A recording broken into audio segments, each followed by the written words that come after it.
విన్భక్తి ప్రేక్షకులందరికీ నమస్కారం. మనతో ఉన్నారు ప్రముఖ ఆధ్యాత్మికవేత్త, జ్యోతిష్య మరియు వాస్తు పండితులు బ్రహ్మశ్రీ డాక్టర్ గుండెపూడి శివసుధీర్ శర్మ గురుగారు ఉన్నారు. మాట్లాడదాం. జై శ్రీరామ్ గురుగారు. జై శ్రీరామ్. శ్రీమాత్రే నమః. శ్రీ గురుభ్యో నమః. గురుగారు, పౌర్ణమి రాబోతుంది, మాఘ శుద్ధ పౌర్ణమి. మరి ఆ రోజున ఎలా వినియోగించుకోవాలి? ఆ రోజు ప్రత్యేకత ఏంటి?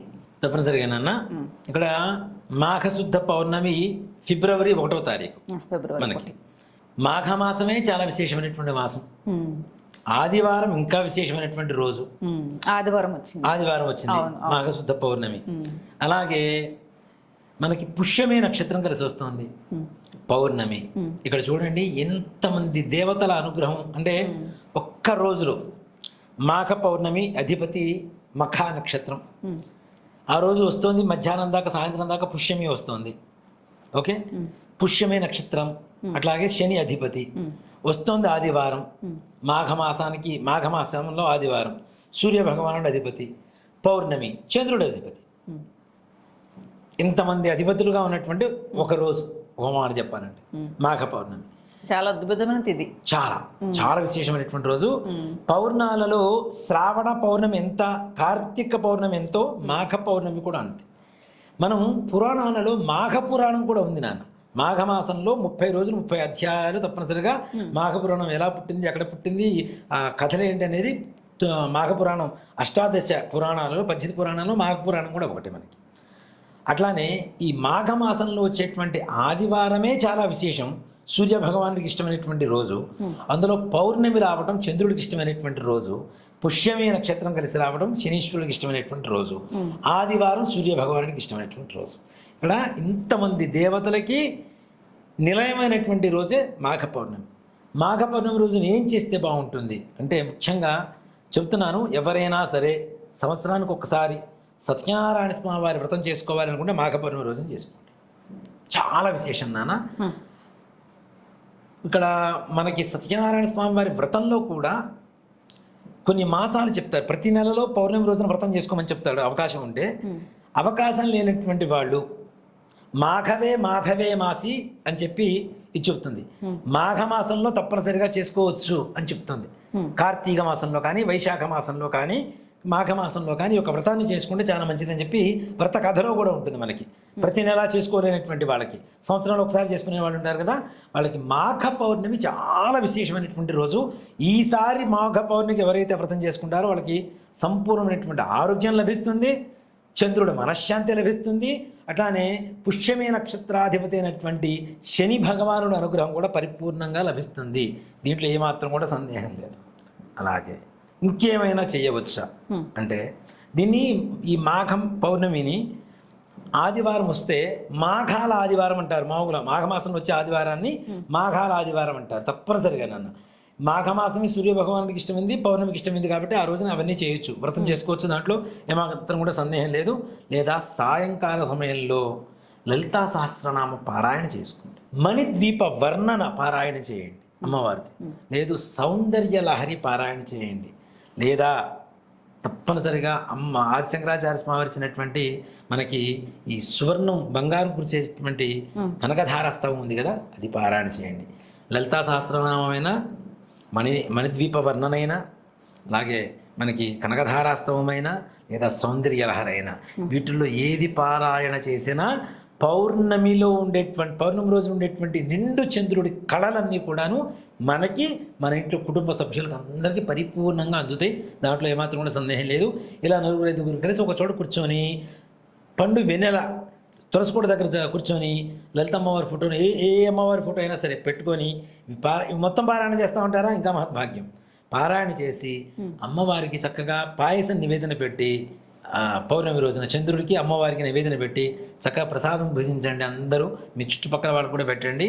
ఇంట్లో లక్ష్మికి ఎక్కడ లోటు ఉండదు, ఐశ్వర్యానికి లోటు ఉండదు, ఆరోగ్యానికి లోటు ఉండదు, మన సౌందర్యానికి లోటు ఉండదు. అలాగే కళలకు కూడా ఏ రకమైనటువంటి లోటు లేకుండా సంపూర్ణమైనటువంటి ఆయురారోగ్య ఐశ్వర్యాభివృద్ధి కలిగి సుఖిస్తారని చెప్పడంలో ఏమాత్రం కూడా సందేహం లేదు. ఇంకేమైనా చేయవచ్చునా అంటే ఒకటే మాట చెబుతా. పోయిన సంవత్సరం కూడా మనం మాఘ పౌర్ణమి రోజున గోకర్ణంలో ఉన్నాం. అవునా? అమావాస్య, ప్రతిసారి అమావాస్య చెబుతాం. అమావాస్యను తప్పనిసరిగా మనం వెళ్ళడం మంచిది. కానీ ఈసారి అమావాస్యకి తీసుకువెళ్ళి భక్తుల్ని ఇబ్బంది పెట్టడం ఇష్టం లేదు ముందు నాకు. ఎందుకంటే మహాశివరాత్రి 15వ తారీఖున అన్న, 15వ తారీఖు నుంచి 19వ తారీఖు వరకు గోకర్ణంలో అడుగు పెట్టాలంటే చాలా కష్టం.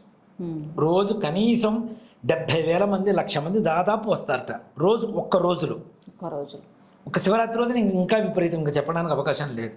కాబట్టి అంత జనాభా ఉన్న జనసందోహంలో మనం వెళ్ళి ఇబ్బంది పడటం అనేటువంటిది కరెక్ట్ కాదు. దానికి ఇంకేమన్నా ఉందా అంటే మాఘ పౌర్ణమి. ఇందాక మనం చెప్పుకున్నట్టుగా మాఘ పౌర్ణమి కర్మకారకుడైనటువంటి శని భగవానుడికి ఇష్టమైనటువంటి పుష్యమైన నక్షత్రం వస్తుంది, పౌర్ణమి వస్తుంది. అలాగే సూర్య భగవానుడికి ఇష్టమైనటువంటి వారం వస్తుంది కదా, చంద్రుడికి ఇష్టమైనటువంటి పౌర్ణమి వస్తుంది. చంద్రుడికి ఇష్టమైన పౌర్ణమి, శని భగవానుడి జన్మ నక్షత్ర కారకుడైనటువంటి శని భగవానుడు, అట్లాగే ఆదివారం వస్తుంది కాబట్టి సూర్య భగవానుడు. మాఘమాసం ఆత్మకారకుడు, కర్మకారకుడు, మనఃకారకుడు, ముగ్గురు. మనఃకారకుడు చంద్రుడు, కర్మకారకుడు శని, ఆత్మకారకుడు సూర్యుడు. వీళ్ళ ముగ్గురికి సంబంధించినటువంటి రోజేగా మాఘమాసం కదా. మాఘమాసం అంతా మాఘ పౌర్ణమి. ఇప్పుడు మనం అంతమంది కూడా చెప్పుకునేవాళ్ళం మా వై అని చెప్పి. ఆషాఢ మాసం, కార్తీక మాసం, మాఘమాసం, వైశాఖ మాసం. ఈ మాసాల్లో సముద్ర స్నానం చాలా విశేషం అని చెబుతాం మనం. మా వై దాంట్లో మాఘ పౌర్ణమి వస్తుంది. నిజంగా చెప్తున్నాను నాన్న, అంటే మనం ఏదో ఎదురు వాళ్ళకి ఏదో ఊరిస్తున్నామని కాదు, కానీ నిజంగా మాఘ తిథి నక్షత్రాలు అలా వచ్చాయి అంతే. మాఘ పౌర్ణమి రోజున ఎవరైతే గోకర్ణం వచ్చి ఈ మోక్షనారాయణ బలైనటువంటి పూజా కార్యక్రమాన్ని చేయించుకొని సముద్ర స్నానం చేస్తారో వాళ్ళు, వాళ్ళ వంశం తరతరాల పాటు 14 తరాల నుంచి చేస్తున్నటువంటి దోషాలు, పాపాలు, శాపాలు ఏమైనా ఉంటే తుడిచిపెట్టుకుపోయి సద్గతి, సకలైశ్వర్య ప్రాప్తి, సకల కార్య సిద్ధి అన్నీ తప్పనిసరిగా కలుగుతాయి. మరి గోకర్ణం రావాలంటే ఏంటి అంటే ముఖ్యంగా మనకి వంశపరంపరగా వస్తున్నటువంటి పితృదోషాలు, స్త్రీ శాపాలు, ఇవి చాలా కారణం అవుతున్నాయి. ముఖ్యంగా ప్రతి ఒక్కళ్ళకి ఉన్నాయా అంటే ఉన్నాయనే చెప్తా. లేని వాళ్ళు ఎవరు లేరా అని చాలామంది ప్రశ్నిస్తున్నారు. ప్రతి ఒక్కళ్ళకి ఉంటాయి. ఉంటేనే ఈ వీడియో మీ దాకా వస్తుంది. ఇది మళ్ళీ ఖచ్చితంగా చెప్తా, దాంట్లో అనుమానమేం లేదు. ఛాలెంజ్. ఈ వీడియో మీ దాకా వస్తుంది. ఈ విషయం పరమేశ్వరుని మీ చెవి దాకా, మీ కంటి దాకా తీసుకొస్తున్నాడు అంటే మీ కర్మ మొత్తం పరిపక్వత పొందింది, కర్మ మొత్తం వదిలిపోతుంది.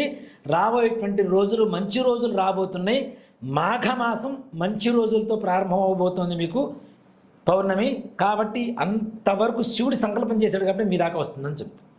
పితృదోషాలు, మన పూర్వీకులు 60 సంవత్సరాల లోపల చనిపోయి ఉండడం, వాళ్ళ ఆత్మ ఘోష, వాడు స్వర్గానికో నరకానికో పోకుండా ఎక్కడ స్థితి లేకుండా ముఖ్యంగా ఈ త్రిశంగ స్వర్గంలో ఉండిపోవడం, మనం పెడుతున్నటువంటి తద్దినాలు దినాలు పొందకపోవడం, అలాగే బ్రతుకున్నప్పుడు తల్లిదండ్రుల్ని బాధ పెట్టడం, వాళ్ళకి కూడు పెట్టకుండా, గుడ్డ ఇవ్వకుండా, కావాల్సిన టాబ్లెట్స్ ఇవ్వకుండా, ఈ మధ్య కొంతమంది దరిద్రులు కొంతమంది నిజంగా తయారవుతున్నారన్న.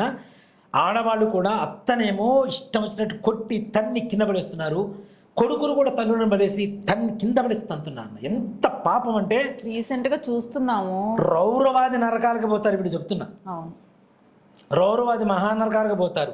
ఇప్పుడు చిన్న భిన్నమైపోయి ఎక్కడో కాలిపోయి చిన్న ముక్క కూడా, మాంసం ముద్ద కూడా దొరకకుండా చచ్చిపోతుంటారు చూసారా. ఇట్లాంటి పాపాలు చేస్తేనే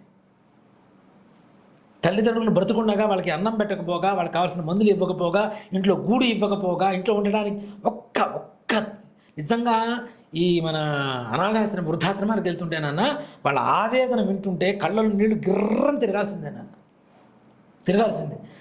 ఇందాక కూడా ఒక వీడియో చూశానన్న. ఒక పెద్ద ఆవిడ హోటల్ దగ్గర నిలబడి ఉంది. ఆవిడకి ఏంటంటే అడుక్కోవడం ఇష్టం లేదు. ఒక మామూలు పాడుపడ్డ చీర కట్టుకుని, పాతపడ్డ చీర బాగా. ఒక అతను చూశాడు. అందరూ చూస్తున్నారు, వెళ్ళిపోతున్నారు. ఒకతను చూసి అన్నం తింటావా అని అడిగాడు. నిజంగా నాకైతే గిర్ర నీళ్ళు తిరిగినప్పుడు. అన్నం తింటావా అంటే నాకు పెద్ద ఆయన ఉన్నాడయ్యా, మా ఆయన అంది. ఎక్కడున్నాడు చూపించు అంటే పాపం ఆయన నడవలేకపోతున్నాడు అన్న. నిజంగా ఆయన ఒక చోట కూర్చోబెట్టి ఆవిడ వచ్చి ఎవరిని అడగలేదు, ఆత్మాభిమానం చంపుకొని ఎవరన్నా ఇస్తే తీసుకుందాం అని చెప్పి ఉంటే అతను పార్సిల్ కట్టించి, అతనికి నమ్మకం దొరకాల ఫస్ట్ ఆవిడని చూడగానే. ఎక్కడున్నాడు తాత చూపిస్తావా అంటే చూపిస్తానయ్యా అని చెప్పి తీసుకొని వెళ్తేనన్న నిజంగా ఆయన దగ్గరికి తీసుకెళ్ళి ఆవిడ ముద్దరు కలిపి పెడుతుంది. ఆయనకి కాళ్ళు రెండు పడిపోయాయి మొత్తం. ఆయన అసలు సరిగా లేవలేనటువంటి పరిస్థితి. ముద్రగలు పెడుతూ ఉంటే ఈ అన్నం పెట్టిన అబ్బాయి అన్నాడు, నిజంగా అతను కూడా చేతులెత్తి దండం పెట్టాలి. అమ్మ నువ్వు ఎక్కడ ఉంటావు అమ్మా అంటే, ఎక్కడయ్యా నాకు సొంత ఇల్లు లేదయ్యా అంటే, మరి కొడుకులు లేరా అంటే, నలుగురు కొడుకుంటాం. నలుగురు కొడుకులు అన్నం పెట్టలేక తల్లిదండ్రులు ఇద్దరిని కూడా రోడ్డు మీద వదిలేస్తే ఆవిడ అడుక్కోలేక, ఆత్మాభిమానం చంపుకోలేక, కడుపు కాల్చుకోలేక ఎంత ఇబ్బంది పడుతుంది చెప్పండి నాన్న. అతను చెప్పాడు, నేను తెచ్చిస్తాను రోజు, మీరు ఎక్కడుంటారు అంటే, ఇక్కడే ఉంటామంటే కాదు అని చెప్పి అతను నిజంగా అట్లాంటి వాళ్ళకి చేతులెత్తి నమస్కారం చేయాలి. అట్లాంటి వాళ్ళకి కాళ్ళు గడిగి నెత్తిన చల్లుకున్న తప్పులేదు. ఆ నలుగురిని కడుపు ఆవిడ ఇదే మాట అంది, నలుగురిని కన్నానయ్యా, నిన్ను ఒక్కడిని కనుంటే బాగుండేదయ్యా అంది ఆవిడ. నిజంగా వా నిజంగా నాన్న చాలా చాలా బాధేసింది. అంటే అట్లాంటి సంఘటనలు ఎన్నో చూస్తున్నాను నాన్న. మనం పళ్ళు అమ్ముకునేవాళ్ళు, వాళ్ళు పళ్ళు అమ్ముకుంటూ కూడాను లోపల మనసులో చాలా బాధపడుతుంటుంది. ఒక ఆవిడ మన మధ్య చూసాను నేను, ఒక అతను వచ్చి దగ్గరికి తీసుకుంటే విలవల్లాడిపోయింది ఆమె. ఎంత అంటే ఆ ప్రేమగా, ఆవిడకి కావాల్సిన ప్రేమ డబ్బు కాదు, ఆవిడ అమ్ముకుంటుంది, తినగలుగుతుంది. ఆవిడకి ఆ తెచ్చుకున్న గిన్నె తెచ్చుకొని ఎదురుగా పెట్టుకొని అది తినలేక అంతే చూస్తూ ఉంటే ఒక అతను వచ్చి గట్టిగా ఇట్లా దగ్గరకు వచ్చేసి, ఒక పెద్ద ఆయన, ఒక అబ్బాయి, ఒక దాదాపు 50 ఏళ్ళు ఆయన ఉంటాయి ఆయనకి, దగ్గరకు వచ్చి ఆ పండు మొత్తం నేను కొంటా అని చెప్పి పండు తీసేసుకొని ఆవిడకి అన్నం తిన్న తర్వాత ఎక్కువ డబ్బులు ఇచ్చేస్తే, నాకు వద్దయ్యా నాకు ఇంతే చాలయ్యా అని ఇస్తుంది. అంటే లేదు లేదు ఉంచుకో అని చెప్పి మళ్ళీ పండ్లు మొత్తం ఆవిడతోనే అందరికీ పంచిస్తుంటే ఆవిడ ఫేస్లో నవ్వు కనపడింది నాన్న. 1000 వాట్స్ బల్బు అని పనికిరాదు నాన్న. అంత అంటే అంత నవ్వు ఆవిడ జీవితంలో ఈ మధ్యకాలంలో చూసుండదు ఏమనుకుంటా. అంటే అంత బాధ కలిగిస్తున్నారు. చాలా ఇన్స్పైరింగ్ అనిపిస్తాయి ఇలాంటి వీడియోస్ చూస్తున్నప్పుడు. కొంతమంది ఇవి కూడా చూసి పెట్టుకోవాలా, హెల్ప్ చేసింది కూడా అంటుంటారు. పెడితేనే అందరికి ఎదురు వాళ్ళకి తెలుస్తుంది. ఇప్పుడు దానం చేసిన సంగతి కాదు తెలియాల్సింది, దానం చేయాలరా నువ్వు కూడా దీన్ని చూసి అని చెప్పి చెప్పడం కోసం తెలియజేసి వాళ్ళే కదా ఇప్పుడు ఎలా చెప్పుకుంటున్నారు, మీరందరూ వింటున్నారు మరి కదా. కాబట్టి దయచేసి నిజంగా ఎవరైనా బీదవాళ్ళు ఎవరైనా ఉన్నా, ఇంకోటి కూడా చెప్తానన్నా, ఎవరైనా రోడ్ల మీద అమ్ముకునే ముసలి వాళ్ళు పూలు పండ్లు అమ్ముకుంటుంటారు, దయచేసి వాళ్ళ దగ్గర బేరాలు చేయకండి. వాళ్ళు మనం ఇచ్చే వాటి వల్ల బిల్డింగులు అంతస్తులు కట్టుకోలేరు. వాళ్ళు ఆ పూట గడుపుకోవడం కోసం మాత్రమే వాళ్ళు పడేటువంటి కష్టం. చిన్న చిన్న కుప్పలు పెట్టుకుని అమ్ముతుంటారు నాన్న. ఎంత అంటే వాళ్ళని చూస్తుంటే మన తల్లిదండ్రులు గుర్తుకురాలో కూడా కష్టపడి బ్రతకాలి.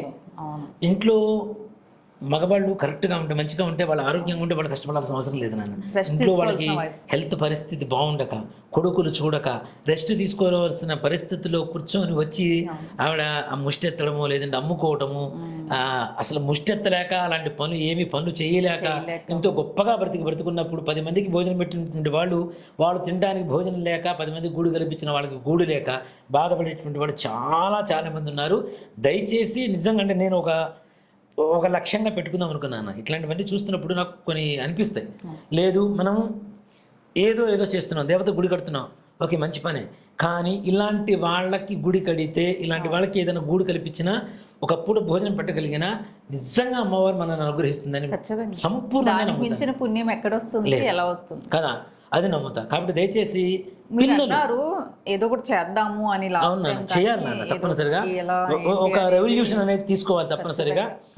తప్పనిసరిగా ఎంతో కొంతమందిని అందరినీ మనకి చేత అయినంత వరకు నాన్న, అమ్మవారు మనకి శక్తి ఎంతవరకు ఇస్తుందో అంతవరకు మనల్ని చూసి ఇంకొంతమంది. ఇంకోటి కూడా నేను అనుకునేది ఏంటంటే, మన దేవాలయం చేస్తున్నారు కొంతమంది గ్రేట్ పర్సన్స్ చాలా మంది తప్పనిసరిగా మన దేవాలయం పూర్తయిన తర్వాత నిజంగా బీదనారాయణులకి భోజనం పెట్టాలి, ఇది నా కోరిక. నిజంగా అన్నార్థులు ఎవరైతే అన్నం అవసరమైన వాళ్ళు ఉంటారో వాళ్ళకి భోజనం పెట్టగలిగితే నిజంగా అమ్మవారు తప్పనిసరిగా ఆ అన్నదానానికి సహకరించిన వాళ్ళని కావచ్చు, మనల్ని కావచ్చు, అందరినీ పరిపూర్ణంగా జీవితంలో ఎప్పుడు మనం ఒకళ్ళ దగ్గర చేయి దాచాల్సిన అవసరం లేకుండా అమ్మవారు మనల్ని అనుగ్రహిస్తుంది.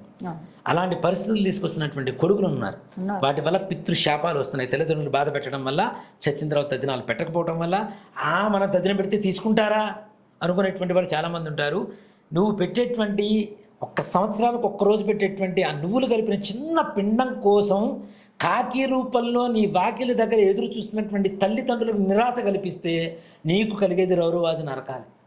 నీ వంశం నిర్వంశమైపోతుంది. పితృశాపాలు, పితృదోషాలు, ఆడవాళ్ళు చనిపోవడం ద్వారా, ఆడవాళ్ళని హింసించడం ద్వారా, మన పూర్వీకుల ద్వారా వస్తున్నటువంటి స్త్రీ శాపాలు, వీటి వల్ల వంశం నిర్వంశం అయిపోతుంది. మగపిల్లలు పుట్టరు.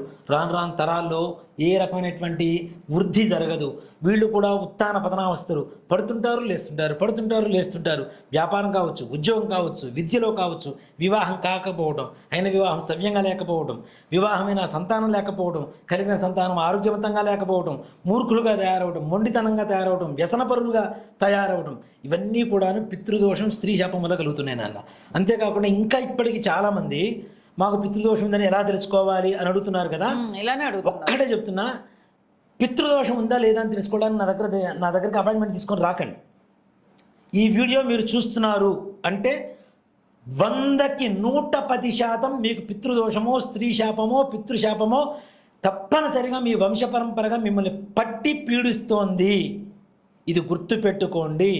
వీటిల్లో మనం ఇందాక చెప్పుకుంటున్నటువంటి వివాహ, వైవాహిక, సంతాన, ఆరోగ్య, ఆర్థిక, ఉద్యోగ, వ్యాపార, వృత్తి వ్యవహారాలలో ఏ ఒక్కటి లోటు ఉన్నా, పనులు అవ్వకపోతున్నా, పనులు వాయిదా పడుతున్నా, సంపాదించిందంతా వృధాగా పోతున్నా, అప్పులు పాలవుతున్నా, మనం ఇచ్చిన డబ్బులు వెనక్కి రాలేకపోయినా, ఇవన్నీ కూడాను 100కి 100% మీ పూర్వీకుల్లో ఎవరో అకాల మరణం 60 సంవత్సరాల లోపల ఆడవాళ్ళు, మగవాళ్ళు చనిపోయి ఉన్నట్టే, అట్లాగే ఆడవాళ్ళు మానసికంగా, శారీరకంగా బాధపడ్డట్టే. అంతేకాకుండా ఈ పితృదోషాలు, స్త్రీ శాపాలు, పితృశాపాలు ఉండడం ద్వారా రాబోయేటువంటి తరాల్లో కూడాను అనూహ్యమైనటువంటి మరణాలు, అంటే అసలు అకాల మరణాలు అంటాం చూడండి, 60 సంవత్సరాల లోపల ప్రతి జనరేషన్లో ఒకళ్ళు చనిపోవటం, ఇలాంటివన్నీ తప్పనిసరిగా సూచిస్తూనే ఉంటాయి. మీరు ఈ వీడియో చూస్తున్నారు అంటే, లేదు ఇంకా మీకు సుస్పష్టంగా చెప్పాలి, మీ వంశంలో అశ్వని, ఆరుద్ర, మఖ, స్వాతి, మూల, శతభిషం, రోహిణి, హస్త, శ్రవణం, చిత్త, మృగశిర, ధనిష్ట, పునర్వసు, విశాఖ, పూర్వాభాద్ర, పుష్యమి, అనురాధ, ఉత్తరాభాద్ర, అలాగే ఆశ్లేష, ఈ నక్షత్రాలలో ఏ ఒక్క నక్షత్రం మీ ఇంట్లో ఉన్న పితృదోషమో, స్త్రీ శాపమో 100% మీ ఇంట్లో ఉన్నట్టే. ఇది పోవాలి అంటే గోకర్ణంలో మహాబలేశ్వరుడు, రావణాసురుడు తీసుకొచ్చినటువంటి ఆత్మలింగం ప్రతిష్ఠ జరిగినటువంటి స్థలంలో మోక్షనారాయణ బలి అనేటువంటి పూజా కార్యక్రమాన్ని ఎవరైతే సంకల్ప సిద్ధి కోసం ఎవరైతే చేయిస్తారో, అది కూడాను సామూహికంగా కాకుండా ఎవరికి వారికి వ్యక్తిగతంగా ఒక పూజారి ఉండి చేయించుకుంటారు. వాళ్ళకి మాత్రం ఈ దోష నివారణ కలిగి వంశాభివృద్ధి కలుగుతుందని చెప్పడంలో ఏమాత్రం కూడా సందేహం లేదు. అనుకున్న కార్యాలు కూడా, సంకల్ప సిద్ధి కూడా జరుగుతుంది. అంతేకాకుండా ఈ మోక్షనారాయణ బలి అనేటువంటి కార్యక్రమం చాలామంది చూస్తున్నారు. గురువుగారు గోకర్ణం కొట్టగానే మీ వీడియోలు వస్తున్నాయి. దాంతోపాటుగా కొన్ని ఆన్లైన్ పూజా వ్యవహారాలు వస్తున్నాయి, దయచేసి వెబ్సైట్లు వస్తున్నాయి, అవి నమ్మొద్దు. అవి వాటిల్లో చాలా మోసాలు ఉంటున్నాయి. మీరు డబ్బులు వేస్తారు, మీరు వెళ్ళరు, వాళ్ళు పూజ చేయరు. అంతేకాకుండా ఒకవేళ చేసిన అందరి గోత్రనామాలు చెబుతారు, జస్ట్ అంతే, మొత్తం ఒక కార్యక్రమం చేస్తారు, పంపిస్తున్నారు. అది పంపించడం కూడా కాదు, ఆన్లైన్లో మీ గోత్రనామాలు చెప్పిన వీడియోలు తీస్తున్నారు. ఎప్పుడో చేసిన మోక్షనారాయణ బలి దానికి యాడ్ చేస్తున్నారు, పంపిస్తున్నారు. మీకు ఎలా తెలుస్తుంది? కాబట్టి అంతేకాకుండా సామూహికంగా చేసేవాళ్ళు చాలా మంది ఉన్నారు నాన్న. సామూహికంగా కూడా చేయొద్దు తప్పనిసరిగా. ఈ పితృకార్యం చేసేటువంటిది సింగిల్గానే చేయాలి. చేస్తే తప్పనిసరిగా వెంటనే ప్రయోజనం వస్తుందా రాదా తీసి పక్కన పెడితే, ఒక సంవత్సరం లోపల మ్యాక్సిమం 1 year, మినిమం 1 day కూడా చెప్తా. ఒక రోజులో చాలా మంది ఉన్నారు కాలా, ఒక రోజులో, గంటల్లో, నెలలో, 2 నెలల్లో, 3 నెలల్లో, 8 నెలల్లో, కనీసం సంవత్సరం లోపల 100% మీ జీవితంలో సరికొత్త దారి, సరికొత్త ఉత్సాహం తప్పనిసరిగా ఉంటాయి. దాంట్లో ఏమాత్రం కూడా సంశయమే లేదు. కాబట్టి దయచేసి ఎవరైనా ఈ పూజ చేయించుకోవాలనుకున్నటువంటి వాళ్ళు మాఘ పౌర్ణమి, మాఘశుద్ధ పౌర్ణమి, సముద్ర స్నానం, చక్కగా పౌర్ణమి రోజున ఈశ్వర దర్శనం చేసుకుందాం, ఆత్మలింగాన్ని సముద్ర స్నానం చేద్దాం. అలాగే మోక్షనారాయణ బలి చేసి నిజంగా మీ పితృదేవతలకు సంపూర్ణమైనటువంటి మోక్షం కలుగజేయండి. మీ భవిష్యత్ తరాలకి, భావి తరాలకి బంగారుమయమైనటువంటి బాటను వేస్తే తప్పనిసరిగా అందరూ బాగుంటారు నాన్న. బుకింగ్స్ ఎప్పటి వరకు గురుగారు? నాన్న ఒకటే, ఇది ఫిబ్రవరి 1వ తారీఖు పౌర్ణమి. డేట్ కూడా కలిసి ఉంచింది ఒకటి. 1వ తారీఖు అన్ని వన్నే, నెంబర్ 1, దాంట్లో అనుమానమే లేదు. ఆదివారం సూర్యుడు అంటేనే 1 తప్పనిసరిగా. ఫిబ్రవరి 1వ తారీఖు అంటే జనవరి 31వ తారీఖు బయలుదేరుతాను నాన్న. బయలుదేరి ఫిబ్రవరి 1వ తారీఖు ఆదివారం రోజున పూజ చేసుకుంటాం. మళ్ళీ సాయంత్రం అక్కడి నుంచి బయలుదేరి మరుసటి రోజు పొద్దున 2వ తారీఖు పొద్దున ఇక్కడ ఉంటాం. వెళ్ళేటప్పుడు వచ్చేటప్పుడు ఛార్జీలు మనవే, బస్సు మనదే, స్లీపర్ కోచ్ ఉంటుంది, భోజనాలు వెళ్ళేటప్పుడు వచ్చేటప్పుడు టిఫిన్, అక్కడ భోజనం, రూము, కాఫీ, టిఫిన్, పూజా సామాగ్రి. కొన్ని పూజా సామాగ్రి ఇక్కడైతే చెప్తున్నాను. ఇంకెవరైనా చేయించినా, ఎవరైనా ఆన్లైన్లో బుక్ చేసుకున్నా, ఇంకే రకమైనటువంటి గురువుగారు చేసినా కొన్ని రకాల వస్తువులు ఇక్కడి నుంచి మీరు తీసుకువెళ్ళాలి. అవి ఎవరు చెప్పరు. అంతేకాకుండా కొన్ని పేర్లు కూడా రాసుకొని వెళ్ళాలి. అది కూడా ఎవరు చెప్పడం లేదు. దయచేసి మన ద్వారా ఉండేటువంటిది ఏంటంటే కూలంకషంగా కూడా కొన్ని నియమాలు ఉంటాయి తప్పనిసరిగా. కూలంకషంగా సంపూర్ణ వివరణతో సంపూర్ణంగా పూజ చేయించుకుంటే ఎలాంటి సంపూర్ణమైనటువంటి ఫలితం కలుగుతుందో ఆ విధానం, దాని పరిపక్వత తెలిసినటువంటి కొంతమంది మాత్రమే ఇది చేయగలుగుతారు. కాబట్టి అంటే మరి ముందుగా చెప్పొచ్చు కదా, మీరు అందరికీ మంచి కోరుతారు కదా అంటే ఇక్కడ ఏం చేస్తున్నారంటే వివరాలు ఇక్కడ కనుక్కుంటున్నారు, ఇంకో చోటు పోయి చేయించుకుంటున్నారు. అక్కడ చేయించుకొని మాకు ఫలితం రావట్లేదని చెప్పి మాకే మళ్ళీ ఫోన్ చేసి మాట్లాడుతున్నారు. అది నేను ఎందుకు బాధ్యత వహించాలి కదా. అందుకని చెప్పేసి ముందుగానే చెప్తున్నాను, దయచేసి జనవరి 28వ తారీఖు లోపల, ఇక్కడ ఇంకోటి కూడా నాన్న, జనవరి 28వ తారీఖు రాజశ్యామల నవరాత్రులు పూర్ణాహుతి, ఆ రోజు లోపల ఎవరైతే నమోదు చేసుకుంటారో వాళ్ళందరూ రావడానికి అవకాశం కల్పిస్తాను తప్పనిసరిగా. అందరు రావాలనుకున్న వాళ్ళు 8143666818 నెంబర్కి కాల్ చేయండి. కాల్ లిఫ్ట్ చేయకపోతే వాట్సాప్లో మెసేజ్ చేయండి, తప్పనిసరిగా మీకు రిప్లై ఇవ్వబడుతుంది. అనుకునేటువంటి వాళ్ళు మాత్రం దయచేసి జనవరి 28వ తారీఖు లోపల నమోదు చేసుకోండి. మంచి తిథి నక్షత్రం, చక్కగా మంచి అవకాశం, ప్రతి ఒక్కరికి చాలా మంచి అవకాశం. జై శ్రీరామ్. శ్రీమాత్రే నమః. శ్రీ గురు విష్ణు.